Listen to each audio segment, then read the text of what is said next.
So the obvious physical work that needs to be done to turn this into a modern, comfortable place to live is pretty much done.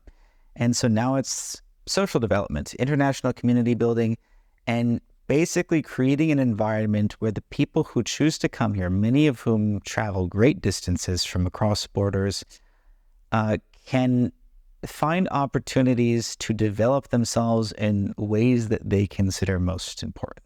That could be obvious things like creative and artistic development. Many of the people who have come to stay here have discovered a passion for things like cooking, playing music. That's why we're trying to bring in more artistic assets, that even things I have no direct experience with, like painting or something. I know that once that opportunity exists here, somebody at some point is going to say, I've always wanted to try painting. I just never really had the opportunity or the space or the environment to get into it. And someone will discover that they have a great talent and passion for painting that they probably wouldn't have otherwise, right? Whether that's the locals here, because we're still really trying to get the local kids involved with as many educational opportunities as we can, or any of the international guests who come here.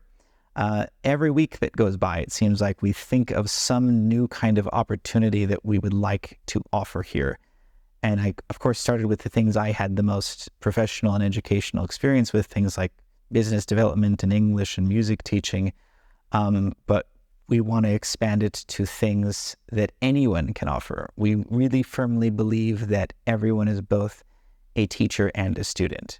If there's something you're very interested in and have even just, a moderate amount of practical experience with, you can share what you know with other people who know less than you. That's an organic, community-based way to spread knowledge and abilities that doesn't require formal training and a college degree and years of intensive study.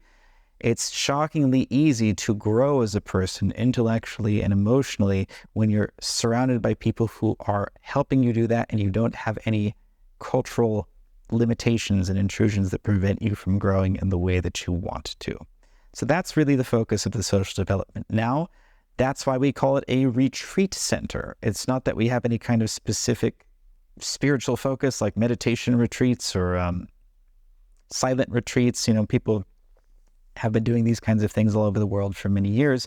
Ours is more about a retreat from the ordinary world into a special little world that we are crafting here every day and continuing to support just by bringing a certain type of like-minded person ready to embody the values that define what we're trying to do. And the time that you stay here, hopefully, will have some kind of meaningful, permanent effect on you that will stay with you even after you leave here and go back into the ordinary world or wherever you go next.